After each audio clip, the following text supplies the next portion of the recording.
Hello everyone, यहाँ पर हम लोग देखेंगे क्लास 9 के एनसीईआरटी में। तो 9 के एनसीईआरटी मैथ में जो हम देखने वाले हैं वो एक्सरसाइज 2.3 बेसिकली ये हमारा 2.3 होगा।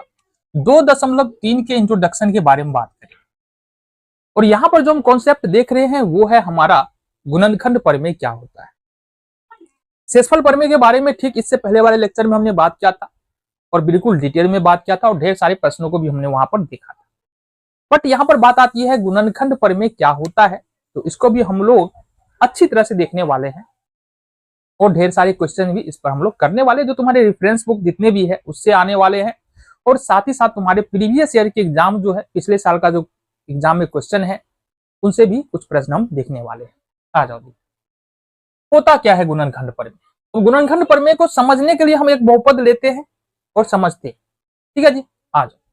तो सपोज हमारे पास एक बहुपद है पी ऑफ एक्स बराबर एक्स स्क्वायर प्लस में 7x प्लस 10।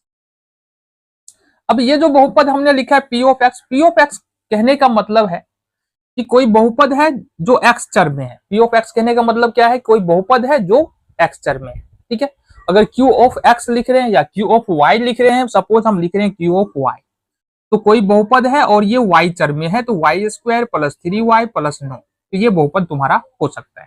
ठीक है जी, आ जाओ। ये द्विघातीय बहुपद है क्योंकि इसका पावर सर्वाधिक घात जो है इसका 2 है और कुल मिला के 3 पद है। ठीक है, अब यहां पर अगर हम निकालते हैं पी ऑफ 1, इसका मतलब क्या है, देखो पी ऑफ 1 निकालने का मतलब है जहां जहां एक्स है बहुपद में वहां वहां हम 1 रखेंगे। ठीक है जी, ये आ गया तुम्हारा 1 प्लस 7 प्लस 10, सिंपल कैलकुलेशन 10 1 7 17 1 18 निकल के तुम्हारा यहां से आ रहा है। पी ऑफ लिख रहे हैं 2, पी ऑफ 2 लिख रहे हैं, पी ऑफ 2 लिखने का मतलब है जहां जहां एक्स है तो बहुपद हमारे पास x square plus 7x plus 10 है, जहां जहां एक्स है वहां वहां पर 2 रखेंगे, तो 2 पर पावर 2 प्लस 7 गुने 2 और प्लस में 10, 2 दूना 4 प्लस 7 दूनी 14 और प्लस में 14 4 18, ये क्या है 2 दूना 4 7 दूना 14 और 10, 14 4 18 10 28। अब अगर सपोज अपन लिखते हैं पी ऑफ -2, हमारे पास बहुपद है x square plus 7x plus 10, तो पी ऑफ -2 रखने पे क्या आएगा हमारा -2 का स्क्वायर प्लस 7 गुने -2 और प्लस में 10। ठीक है, 2 दूना 4 -14 प्लस 10, 10 4 14 और -14, तो यहां पर जो मान आ रहा है हमारा 0 आ रहा है।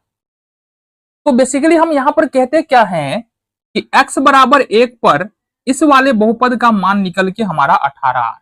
कितना आ रहा है 18 आ रहा है। x बराबर 2 पर इस वाले बहुपद का मान यहां पर कितना निकल के आ रहा है 28 निकल के आ रहा है। x बराबर -2 पर इस वाले बहुपद का मान, जो बहुपद हमारा दिया है इस वाले बहुपद का मान कितना निकल के आ रहा है 0 निकल के आ रहा है।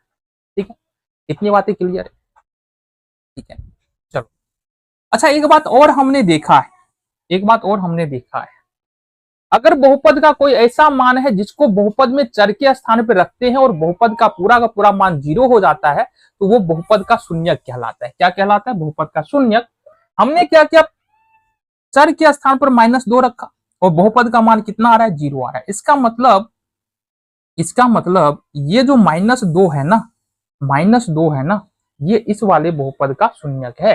कहने का मतलब है एक बहुपद है हमारे पास x square P of x बराबर एक्स स्क्वायर प्लस 7x और प्लस में 10, इसका एक शून्यक -2 है। शून्यक क्या है, -2 है।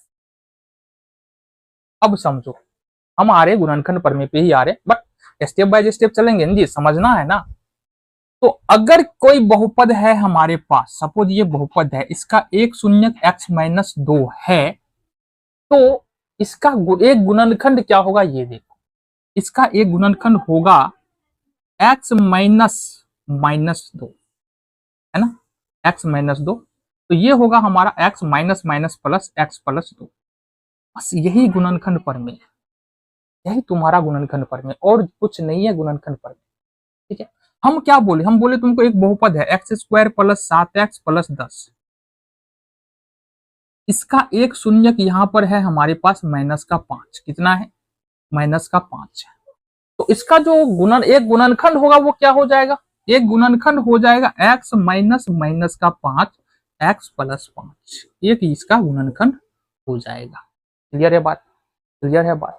तो यहाँ पर स्टेटमेंट देखते हैं गुणनखंड प्रमेय क्या कहता है। यदि p ऑफ x एक या एक से अधिक घात वाला कोई बहुपद है, एक कोई वास्तविक संख्या है, तो p ऑफ a बराबर 0 आ रहा है, तो p ऑफ x का एक गुणनखंड x माइनस a होगा। तो यही तो कहा हमने, हमारे पास p ऑफ x एक बहुपद था x square plus 7x plus 10, और जब हमने p ऑफ माइनस 2 रखा तो मान कितना आ रहा है, 0 आ रहा है। इसका मतलब जो भी मान हमने लिखा है x के साथ माइनस में लिखो, उसको x के साथ माइनस में लिखा हमने, कितना आया x प्लस 2, ये हमारा क्या आ गया, गुणनखंड आ गया। कहने का मतलब ये है कि कोई भी हमारे पास p ऑफ x एक बहुपद है, ठीक है, अगर p ऑफ a अगर हमारा 0 आ रहा है, p ऑफ a हमारा 0 आ रहा है, तो यहाँ पर x माइनस a इस वाले बहुपद का गुणनखंड होगा। यदि p ऑफ x हमारे पास कोई बहुपद है, p ऑफ माइनस a अगर इसका शून्यक है, ठीक है, या p ऑफ माइनस a करते हैं तो 0 माना आता है बहुपद का, तो इस स्थिति में x प्लस a इस वाले बहुपद का गुणनखंड होगा। ये होता है बहुपद का क्या बोलते हैं, गुणनखंड प्रमेय बोलता है। चलो जी, कुछ और भी बातें यहाँ पर हमको देखना है। आ जाओ। तो गुणनखंड प्रमेय का एक दूसरा रूप या गुणनखंड प्रमेय का जो उल्टा होता है, इसके बारे में भी बात करना बहुत ज्यादा जरूरी है। अगर यहाँ पर देखो x माइनस a कोई p ऑफ x बहुपद है, उसका गुणनखंड है, तो p ऑफ a बराबर हमारा 0 होगा।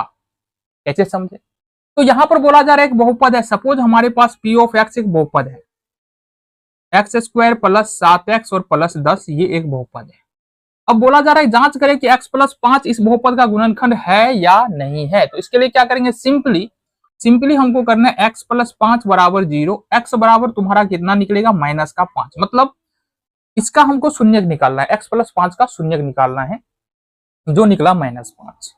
अब p ऑफ -5 यहाँ पर रखेंगे, तो -5 का स्क्वायर प्लस 7 गुने -5 प्लस 10, 25 25 माइनस 35 और प्लस 10, 25 10 35 और माइनस 35, 35 में से 35 घटाएंगे तो कितना आएगा, 0 आ जाएगा। तो यहां से हम क्या बोल सकते हैं, यहां से बोल सकते हैं, चूंकि 0 आ रहा है ना, क्या कहा जा रहा है, यदि x माइनस एक बहुपद p ऑफ x का कोई गुणनखंड हो, तो p ऑफ a बराबर कितना आएगा, 0 आएगा। तो यहाँ पर हमने क्या रखा, बहुपद है हमारे पास x square plus 7x plus 10, और चेक करना है x प्लस 5 बहुपद है कि नहीं। सिंपली x बराबर यहाँ से हमने निकाला शून्यक x का, x बराबर -5 इस बहुपद के अंदर में रखा, तो आ रहा है 0। जैसे ही 0 आ जाएगा, मतलब ये वाला जो दिया हुआ है x प्लस 5 इस वाले बहुपद का शून्यक है, ठीक है, ये गुणनखंड है। तो अब यहाँ पर हमारे पास देखेंगे जो गुणनखंड प्रमेय होता है या फैक्टर थ्योरम होता है, उस पर आधारित कुछ प्रश्न है। आओ जरा देखिए उन प्रश्नों को हम लोग सॉल्व कैसे करते हैं और किस किस तरह के प्रश्न यहाँ पर हमारे फैक्टर थ्योरम यानी कि गुणनखंड प्रमेय पर पूछे जाते हैं।